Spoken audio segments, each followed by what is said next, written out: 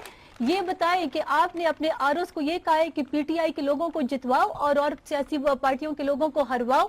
What does this mean Imran Khan? یہ تو خیر اور اس کو جب میں نے الزام کی کیا بات ہے, میرے پاس سرکاری کاغذات ہیں, آپ اس کو اس فون پر پروب کریں, آپ ڈی سی او سے بات کریں, آپ کمشنر سے بات کریں. What the hell is this؟ ٹھیک, اچھا آپ بتا رہی تھیں اور یہ اس کا جواب آپ لوگ عمران خان سے کیوں نہیں لیتے؟ ٹھیک, نہیں بالکل لیں گے عمران خان صاحب, کیونکہ اس کی غلطی یہ ہے کہ he is not a PTI member and if this is what he wants to do تو اس کی حکومت تو پہلے تھی. What authority does Imran Khan have to use the taxpayer for this تماشا؟ میں یہ آپ جائیں حکومت سرحد سے اور یہ پوچھیں کہ یہ کیا تماشے ہے. ٹھیک ہے.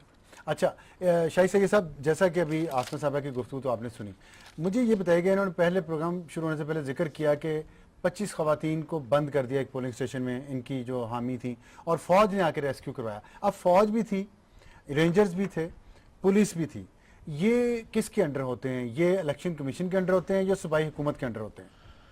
سب سے پہلے تو میں آپ کو شکریہ ادا کرتا ہوں, سب سے اچھا سوال آپ نے مجھ سے کیا اور شاید لوگ غور سے اس کو سنیں. کاغذوں میں, آئین میں, رول میں تو الیکشن کمیشن کے اختیارات اس وقت سے شروع ہوتی ہے کہ جب ڈیٹ اناؤنس ہو جاتا ہے, پھر پوسٹنگ ٹرانسفر اور ڈیولپمنٹ کام پہ رک جاتے ہیں. اسی الیکشن میں ہم خود الیکشن کمیشن کے پاس گئے تھے کمپلین کرنے, تو اس نے بولا کہ بھائی میں نے اسی کیس پہ بجائے کہ اخبار اشتہارات میں میں نے خود سو موٹو لیا ہوا ہے, اور اس کو میں پروو کر سکتا ہوں. الیکشن کمیشن پاکستان سے ہم خود گئے تھے, تو انہوں نے الیکشن سے پہلے جو دان لکھی وہ تو الگ سائٹ پہ. مزید اس میں جو ہم کہتے ہیں کہ اختیارات الیکشن کمیشن کے بالکل ہوتے ہیں, لیکن آپ مجھے بتاؤ افسر بھائی کہ جب یہ پولیس والے جو 12 گھنٹے ڈیوٹی کے بعد, الیکشن صبح 8 سے لے کے شام 5 بجے کے بعد, یہ جب شام کو اپنا سلوٹ مارنے جائیں گے تو کیا الیکشن کمیشن کو جائیں گے یا واپس اس ڈی آئی جی کے پاس جائیں گے؟ یہ جو ٹیچر ہے یہ کیا الیکشن کمیشن کے آفس میں جا کے صبح تنخواہ وصول کریں گے 1 تاریخ کو, یا پھر جا کے اپنے ڈپارٹمنٹ میں جائیں گے؟ یہ منہ کے بات حد تک صحیح ہے, یہ کاغذوں کے حد تک صحیح ہے, لیکن ہمارا الیکشن کمیشن بیچارہ ایک بندہ ہے, وہ صرف آرڈر کرتا ہے, اس بھی امپلیمنٹیشن نہیں کرتا. وہاں آرڈر سچویشن کے مطابق تو پولیس اور لوکل انتظامیہ, اگر یہ میں اور اس کی رسپانسبلٹی اس کو ہونا چاہیے, الیکشن کے اوپر نہ ڈالو. ٹھیک, الیکشن کے اوپر یہ حد تک ٹھیک ہے کہ بھائی ڈیولپمنٹ کو روک دے, وہ آرڈر کرے کہ آپ ٹرانسفر نہ کرو, پوسٹنگ نہ کرو, لیکن اس کی رسپانسبلٹی اس کی ہونی اس لیے چاہیے اور پوچھ اس لیے اس سے ہونا چاہیے کہ اس پولیس والے نے 12 گھنٹے کے بعد اپنے ڈی آئی جی کے پاس جانا ہے, اپنے ڈپارٹمنٹ میں جانا ہے, استاد نے اپنے جانا ہے, ایس ڈی او نے اپنے ڈپارٹمنٹ میں جانا ہے. یہ جتنے آرو بنتے ہیں وہ کوئی بینک سے کہیں سے جہاں سے ملی وہ اپنے ڈپارٹمنٹ میں جائے گا, الیکشن کمیشن اس کا کیا کرے گا؟ اور پاکستان کی تاریخ میں مجھے کوئی ایک ایسا ایف آئی آر بتائے جو آرو کے خلاف ہوا ہو, نہیں ہے. تو ہم اس کو یہ سمجھتے ہیں کہ یہ جو الیکشن کمیشن میں ڈال, اچھا ایک یہی الیکشن جب پنجاب میں ہوتا ہے تو پھر وہ پی ایم ایل جوابدار ہے, حالانکہ اس وقت نگراں سیٹ تھا, P M L Nawaz Sharif اس وقت نہیں تھا, لیکن وہی الیکشن جب کے پی کے میں ہوتا ہے تو الیکشن کمیشن از ریسپانسبل. یہ دو چیزیں ہیں جو تضاد ہے. یہ تضادات کو ہم سمجھتے ہیں کہ یار خدا کے لیے وہ بات کرو جو دنیا آپ کو سنے اور دنیا کی سمجھ آ جائے. تھوڑا سا ہمیں ٹائم دے بعد میں پھر زیادہ شاید ٹائم ہمیں نہیں چاہیے. ٹھیک چلیں, میں یہ بولتا ہوں کہ یہ جو الیکشن بنیادی اس کا غلط تھا. یہ ولیج سطح پہ غیر سیاسی اور تحصیل اور ضلع کے سطح پہ سیاسی. اچھا ابھی ایک ان پڑھ آدمی یا جو بھی اس کو آپ 7 ووٹ دیتے ہو, آپ اس کو بولتے ہو کہ 5 جگہ پہ تم غیر سیاسی ہو اور 2 جگہ پہ تم سیاسی ہو جاؤ. بندہ ایک ہی ہے. اچھا ایک نعرہ ماحول لگاتے کہ ہم نے بہت بڑی الیکشن کی. بھائی کیا تم نے انڈیا اور سری لنکا سے لوگ لائے؟ یہ نہیں پاکستانی عوام کا ووٹ جو جنرل الیکشن میں جو لوگ ووٹر ہے وہ اس بلدیات کے ووٹر ہے. فرق یہ ہوا کہ پہلے کینڈیڈیٹ ایک تھا, اس کا نشان کتاب تھا یا لالٹین تھا یا تلوار تھا یا تیر تھا یا بلہ تھا, جو بھی تھا. اب تو آپ نے ایسے تذلیل کے نشانات دیے کہ خدا گواہ افسار بھائی کہ میں بندے کا نام بتاتا ہوں, میں اپنے گاؤں کا نام ہے بابوزئی. بابوزئی وہ ماسٹر ہے, ہمیں بھی انہوں نے پڑھایا ہوا. آج وہ الیکشن میں کڑا ہوا تھا, اس کو جو نشان دیا تھا ترے, ہم ترے جو باجا ہوتا ہے اور اس کے ساتھ جو تری بجتا ہے وہ نشان دیا, وہ بیچارے نے بولا میں نے الیکشن نہیں لڑنا ہے, وہ خدا کی قسم ویڈرا ہو گیا, اس بندے نے الیکشن نہیں لڑا. تو تذلیل جس چیز میں تھوڑا سا جس چیز میں تذلیل ہو جائے, جس چیز میں تذلیل ہو جائے, بنیادی چیز انسان کی جو تذلیل ہو جائے, آپ نے برش دیا, آپ نے جوتا دیا, آپ نے, یہ نہیں کہ عمران خان کا کام ہے, یہ الیکشن کمیشن کا کام ہے, مگر خدا کے واسطے لوگ تذلیل نہ کرو. ٹھیک ہے, ہمیں جوائن کیا ہے حامد الحق خلیل صاحب نے بھی, شکریہ. عنایت اللہ صاحب آپ کے پاس میں نے آنا تھا لیکن وہ شاہی سید صاحب نے ٹائم تھوڑا زیادہ لے لیا, بریک ایک لے لیں, بریک کے بعد سیدھا آپ ہی کے پاس آتا ہوں کیونکہ آپ کی پارٹی نے جو موقف دیا ہے وہ بہت واضح ہے, اور اس کے باوجود بھی کہ آپ کولیشن کا حصہ ہیں, اور پروفیسر ابراہیم صاحب نے کہا کہ پی ٹی آئی نے دھاندلی کے تمام ریکارڈ توڑ دیے ہیں. اس پر بات کریں گے ایک چھوٹے سے بریک کے بعد.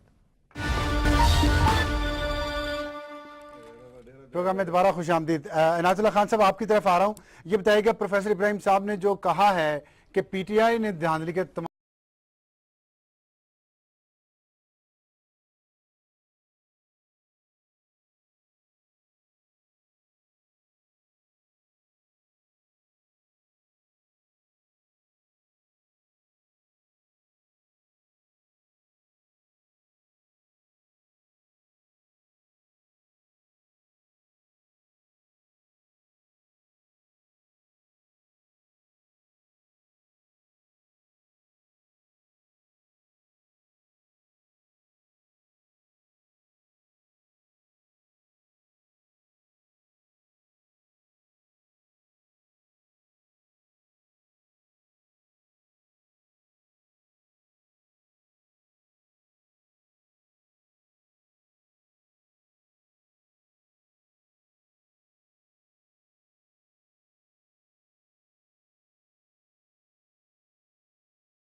جیل بھیج دیا گیا, علی امین کو گرفتار کیا گیا, پولیس نے ان کو گرفتار کیا, ان کو ہتکڑیاں لگائی گئی. تو یہ کام ہو سکتا ہے اگر وہ آئے اور الیکشن کمیشن تھوڑا اپنے آپ کو اسرٹ کرے. یہ بات اس سے میں اگری نہیں کرتا کہ الیکشن کمیشن جو ہے وہ کاغذ میں ان کے ساتھ اختیارات ہے. یہی کاغذ کے اختیارات ہندوستان کے election commission, chief election commissioner کے ساتھ ہے, لیکن ان سے سیاستدان ڈرتے ہیں, ان سے وہاں کی بیوروکریسی ڈرتی ہیں, ان سے وہاں کی انتظامیہ ڈرتی ہیں. میرا خیال ہے کہ وہ اپنے آپ کو اسرٹ کرے. ٹھیک ہے. اچھا عنایت صاحب, یہ آپ کی بات سے میں متفق ہوں کہ الیکشن کمیشن کو اپنے آپ کو اسرٹ کرنا چاہیے اور سب کے خلاف ایکشن لینا چاہیے, اور انہوں نے ٹھیک کیا ہے جو آپ کے جماعت اسلامی کے امیر سراج الحق صاحب کا صوبائی اسمبلی کے حلقے میں جو انتخابات کو کالعدم قرار دیا, انہوں نے میرا خیال آپ اس بات کی تعریف تو کریں گے کہ عورتوں کو وہاں ووٹ کا حق نہیں دیا, تو الیکشن کمیشن نے اپنے آپ کو اسرٹ تو کیا ہے نا. دیکھیں, اگر الیکشن کمیشن اپنے دائرہ اختیار سے نکل کے سراج الحق صاحب کے حلقے کے اندر الیکشن کو سیٹ اسائڈ کر سکتی ہے, جو کہ میں کہہ سکتا ہوں کہ پاکستان کی رورل ایریاز میں کسی جگہ بھی عورتوں کے الیکشن نہیں ہوئے. یہ تو بلوچستان کی رورل ایریاز میں نہیں ہوئے. میں آپ کو یاد کروا دوں, پوری پاکستان کے اندر پاکستان کے اندر ممبر ہے نیشنل اسمبلی کی, 52% خواتین کو ہی رد آپ کر کو دیا. کیا ہو گیا ہے, آپ وزیر ہیں, آپ سے لوگ ایکسپیکٹ کرتے ہیں کہ آپ فیکٹس بتائیں گے. نہیں, میں کہہ رہا ہوں کہ جہاں جہاں خواتین کے الیکشن نہیں ہوئے ہیں, اب الیکشن کمیشن وہاں بھی سیٹ اسائڈ کرے. اگر وہ خواتین کے الیکشن نہ ہونے پہ لوور گیر کے اندر الیکشن سیٹ اسائیڈ کر سکتے ہیں، وہ کے پی کے اندر بھی ایکشن لے. بالکل ٹھیک ہے. اچھا یہ بتائیے گا کہ آپ اب یہ کہنا چاہ رہے ہیں بیسیکلی کہ پروفیسر ابراہیم صاحب کا جو پوائنٹ آف ویو ہے آپ اس سے متفق نہیں ہیں، وہ غلط پوائنٹ آف ویو ہے اور اس وقت جماعت اسلامی کا موقف بدل گیا، یہ کہنا چاہ رہے ہیں آپ؟ میں یہ کہہ رہا ہوں کہ پروفیسر ابراہیم صاحب نے یہ نہیں کہا ہے کہ پوری صوبے کے اندر ری الیکشن کیا جائے. میں ری الیکشن کی بات نہیں کر رہا. میرا سوال یہ تھا کہ پی ٹی آئی نے دھاندلی کے تمام ریکارڈ توڑ دیے. اسٹیٹمنٹ کو پڑھے جی بالکل، میں سامنے پڑھی ہے، میرے سامنے پڑھی ہے، یہ میں دکھا دیتا ہوں. ابراہیم نے کہا ہے کہ جہاں جہاں غلطیاں ہوئی ہیں وہاں الیکشن سیٹ اسائڈ کیا جائے، وہاں کارروائی کی جائے، وہاں ایکشن لیا جائے. نہیں، میرا سوال یہ نہیں تھا. میرا سوال یہ ہے کہ پی ٹی آئی نے دھاندلی کے تمام ریکارڈ توڑ دیے، یہ سوال ہے میرا. لیکن پروفیسر ابراہیم صاحب نے یہ رائے ظاہر کی ہے، جماعت اسلامی کا پالیسی سٹیٹمنٹ نہیں ہے، سراج الحق کا سٹیٹمنٹ نہیں ہے. وہ خیبر پختونخوا کے امیر ہیں. اب آپ کل سراج الحق صاحب کے بارے میں کہہ دیں گے کہ جماعت اسلامی کا موقف نہیں ہے. میرے خیال میں منسٹر صاحب کا بھی امیر امیر ہے پروفیسر ابراہیم صاحب. اگر سراج الحق صاحب یہ سٹیٹمنٹ دے دیتے ہیں تو میں سمجھتا ہوں کہ پھر وہ جماعت اسلامی کا پالیسی سٹیٹمنٹ ہے، جماعت اسلامی کا آفیشیل سٹیٹمنٹ ہے. پروفیسر ابراہیم صاحب نے ضرور یہ بات کی ہے کہ خیبر پختونخوا کے اندر بدنظمی ہوئی ہے، خیبر پختونخوا کے اندر جگہ جگہ ریگنگ ہوئی ہے، اور جہاں جہاں یہ کام ہوا ہے وہاں الیکشن کو سیٹ اسائڈ کیا جائے. انہوں نے پوری صوبے کا مطالبہ نہیں کیا. میرا خیال ہے پی ٹی آئی کی چیف منسٹر نے عمران خان نے کوئی منظم ریگنگ نہیں کی ہے. نچلے لیول پہ ضرور غلطیاں ہوئی ہیں، وہاں بدنظمی ہوئی ہے. آپ یہ بتا دیں، آپ نے مان لیا نچلے لیول پہ غلطیاں ہوئی ہیں، پروفیسر ابراہیم صاحب کہہ رہے ہیں کہ ہر لیول پہ غلطیاں ہوئی ہیں، کیا اس میں حکومت کی ذمہ داری ہے؟ یہ بھی آپ نے مانا، تو آپ حکومت کا حصہ ہیں، آپ نے استعفیٰ کیوں نہیں دیا؟ میں نے آپ سے بتا دیا کہ میرا کام تو یہ تھا کہ میں الیکشن کے لیے لیجسلیشن کرتا، میں نے ڈیلیمیٹیشن کی، میں نے رولز آف بزنس بنائی، میں نے الیکشن کمیشن کو الیکشن کے لیے خط لکھا. باقی میرے ذمہ داری نہیں ہے. ایز لوکل گورنمنٹ منسٹر میں نے اپنے ریسپانسبلٹیز پوری کی ہے، میں نے اپنا کام پورا کیا ہے، میں نے بہترین لیجسلیشن کی ہے. میں نے آئین کی آرٹیکل 140A کے مکمل کر دیا. اگر میری پارٹی دیکھیں، اگر میری پارٹی مجھے کہتے ہیں کہ استعفیٰ دے دے، مجھے اپنی جماعت کہتے ہیں کہ مجھے استعفیٰ دے دے، میں بالکل استعفیٰ. آپ کی کون سی جماعت کہے؟ آپ پروفیسر ابراہیم صاحب کو ڈسمس کر دیا آپ نے کہہ دیا کہ ان کا موقف ذاتی رائے ہے.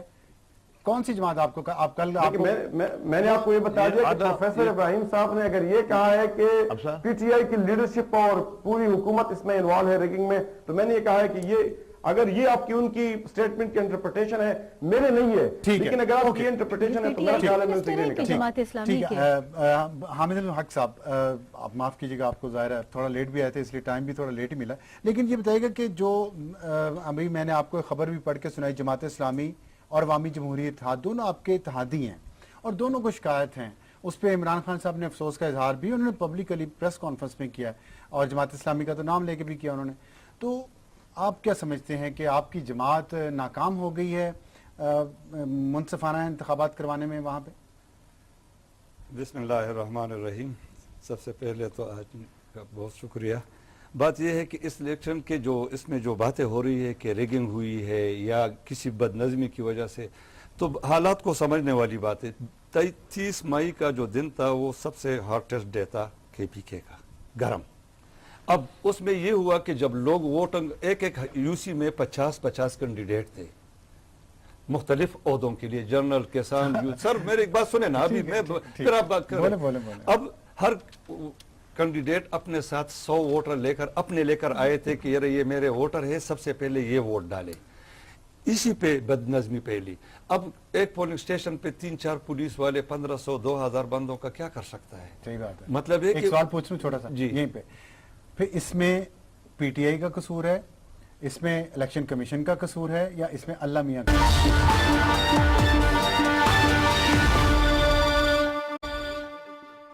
پروگرام میں دوبارہ خوش آمدید. ہم کوشش کر رہے ہیں یہ معلوم کرنے کی کہ قصور کس کا ہے بلدیاتی انتخابات میں جو خون خرابہ ہوا، جو دھاندلی ہوئی، 24 قیمتی جانیں ضائع ہوئیں اور پاکستان کی تاریخ میں شاید اتنے لوگ ایک دن الیکشن کے پروسیس میں نہیں مارے گئے، اور اللہ نہ کرے کبھی آئندہ بھی ہو. حامد صاحب، آپ سے بات ہو رہی تھی، صرف یہ بتا دیجیے گا کہ کیا انتخابات دوبارہ ہونے چاہیے؟ دیکھیں جی، کل ہی ہمارے صوبے کے چیف منسٹر صاحب پرویز خٹک صاحب نے پریس کانفرنس میں یہی کہہ دیا کہ اگر ساری پارٹیاں راضی ہے تو لکھ کر دے دے، الیکشن کمیشن کا اختیار ہے کہ الیکشن کمیشن کرے یا نہ کرے، کیونکہ ان کی پاور نہیں ہے کہ وہ دوبارہ الیکشن کرا دے. ہم صوبائی ریکویسٹ اسمبلی کی صوبائی حکومت کی پاور نہیں ہے. پاور نہیں ہے جی. اب یہ پارٹیاں مل کر اپنے طرف سے سارے متفق ہو کر ایک اپلیکیشن دے دیں گے، پھر الیکشن کمیشن اس پہ سوچ سکتے ہیں. لیکن ہماری جو نئے چیف الیکشن کمشنر صاحب آئے ہوئے، ہماری بہت زیادہ توقعات تھی کہ یہ اتنے امپاور ہو جائیں گے جس طرح افتخار چودھری صاحب تھے اور ہر بات پہ سو موٹو لے رہے تھے. افتخار چودھری صاحب کو آپ نے اتنی گالیاں دی کنٹینر پہ چڑھ کے، وہ تو کون بنے گا افتخار؟ چھوڑے ہیں ہمیں نہیں، مطلب کہ اختیارات اپنے اختیارات استعمال کرنے چاہیے، کیونکہ ہمارا یہی رونا ہے، دانلی دانلی دانلی یہ چلتا رہے گا. کل کو پنجاب میں الیکشن ہوگا تو پھر بھی یہی رونا، سندھ میں ہوگا یہی رونا. ٹھیک ہے، میں صرف کام کرنا چاہیے اس پہ رکھنا چاہتا ہوں. عنایت صاحب مختصراً بتا دیجیے گا، کیا آپ کی جماعت نئے انتخابات کے حق میں ہے؟ دیکھیں، ہمارے جماعت کا جو پروفیسر ابراہیم صاحب نے آپ نے حوالہ دیا، انہوں نے کہا ہے کہ جہاں مسائل ہوئی ہیں، جہاں پرابلمز آئے ہیں، وہاں الیکشن کو سیٹ اسائڈ کیا جائے اور وہاں نئے الیکشن کیا جائے. ٹھیک.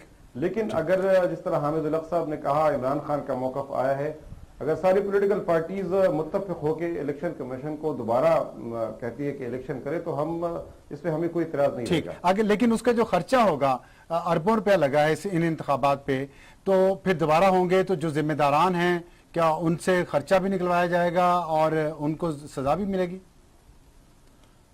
وہ تو میں نے پہلے کہہ دیا کہ الیکشن کمیشن انویسٹیگیٹ کرے، ایک فیکٹ فائنڈنگ کمیشن اور مشن بنا دے، وہ انویسٹیگیٹ کرے کہ جہاں جہاں لیپسز ہوئے ہیں، جہاں غلطیاں ہوئی ہیں، جہاں مس مینجمنٹ ہوئی ہیں، جو رسپانسبل ہے وہ اگر صوبائی حکومت کے پارٹ پہ ہے تو ان کے خلاف کارروائی کرے. لیکن اگر وہ خود فالٹ پہ ہے تو وہ خود اپنا محاسبہ کرے. شاہی سید صاحب، آپ کیا کہتے ہیں؟ آپ کی جماعت نے سب سے پہلے یہ مطالبہ کیا تھا، پھر اسفند یار ولی صاحب نے کہا کہ صوبائی حکومت مستعفی ہو پہلے. دیکھو، ہم جس طرح سے عمران خان سے اسٹیٹمنٹ دیا تھا کہ دوبارہ کروائی جائے، جس طرح سے دیکھو جماعت اسلامی خود اس کی حکومت کا حصہ بھی ہے، وہ بھی بولتا ہے کہ ہو جائے. اسی طرح سے عوامی تحریک ترقی والا وہ بھی بولتا ہے کہ دانی جو حکومت والے لوگ بھی کہے، اور پیپل پارٹی نے یا ہم نے، یہ تو ہمیں تو چلو کسی گنتی میں بھی نہیں رہو. یہ ہے اقبالی جرم. جب اقبالی جرم پہلے ان کو سزا دیا جائے، اور سزا دینے کے بعد اب آپ سمجھتے ہو چکا ہے، یہ ہو چکا ہے. اچھا، اور اس کے باوجود اس کی کیا گارنٹی ہے؟ ایک منٹ، یہ بڑا پن نہیں ہے. اس کا کیا گارنٹی ہے کہ اس قیادت کے باوجود پھر الیکشن ہوگا اور وہ صحیح ہوگا؟ اچھا، دوسری بات، الیکشن کمیشن کو یہ واقعی بات ہے کہ اس کے محض بولتا ہوں کہ کاغذ میں اختیار ہے، پریکٹیکل اختیارات وہی صوبائی حکومت کے پاس ہوتا ہے. لیکن ایک اختیار اس کے پاس آج ہے کہ وہ ہماری باتیں سن کے وہ سو موٹو ایکشن اس باتوں پہ لے کہ جب عمران خان دوبارہ الیکشن کروانا چاہتا ہے، جماعت اسلامی بھی چلاتا ہے، عوامی اتحاد بھی کرتا ہے، اور کمپلین سب کی ہے، گنڈاپور کو ساری دنیا نے دیکھا، سوچے کہ سو موٹو ایکشن لے اور اس حکومت کو ختم کروانے کے نوٹس نکالے کہ یہ ختم. یہ گورنمنٹ یہ تو الیکشن کمیشن نہیں کر سکتا. یہ کیسے نہیں کر سکتا؟ الیکشن کمیشن سنو، ختم کروا بات نہیں، الیکشن کمیشن اس کو بولے کہ آپ کا وزیر اعلیٰ کس آپ نے جو پوسٹ دیا، جو کام دیا، یہ جو آپ کر سکتے ہیں، حکومت نہیں ختم کر نہیں. کیا یہ اچھا آصف صاحب یہ بتائیں کہ یہ مناسب نہیں ہوگا کہ جہاں انتخابات میں دھاندلی کی شکایت ملی ہیں وہاں پہ انتخابات دوبارہ ہو جائیں، کیونکہ جتنا پیسہ قوم کا لگ گیا ہے اور صوبے کا پیسہ لگا، الیکشن کمیشن کا تو خیر وفاق کا پیسہ، لیکن صوبے کا بھی پیسہ لگا ہوگا، وہ عوام کے لیے کچھ ترقیاتی کام یہ گوڈا گوڈی کھیل تو نہیں ہے. دیکھیں، اب سزا دو پہلے سزا دو. ہاں، اب سارا کیوں ایسا ہوا؟ یہ کوئی مذاق نہیں ہے کہ کوئی بھی اٹھ کے اپنے خواہشات کے لیے ملک اور قوم کا اس طرح کا پیسہ لگائے جو ایک غنڈہ گردی کی تصویر بن جائے ساری صوبہ. بات یہ ہے کہ بات الیکشن کی نہیں ہے، بات یہ ہے کہ those who are responsible should be taken to task first. ٹھیک ہے، اس کے بعد میں ایک اور چیز دماغ میں پھر نکل جائے گا. یہ خود نواز شریف کو بولتا ہے کہ اگر یہ 4 آپ کے غلط ہوئے تو آپ کو استعفیٰ دینا ہے. ٹھیک، غلطی کے بعد استعفیٰ دینا ہے. تو جب اس کی غلطی ثابت ہوئی تو یہ کیا کرے گا؟ آپ مجھے بتائیں کہ اپنی باری پہ بولو.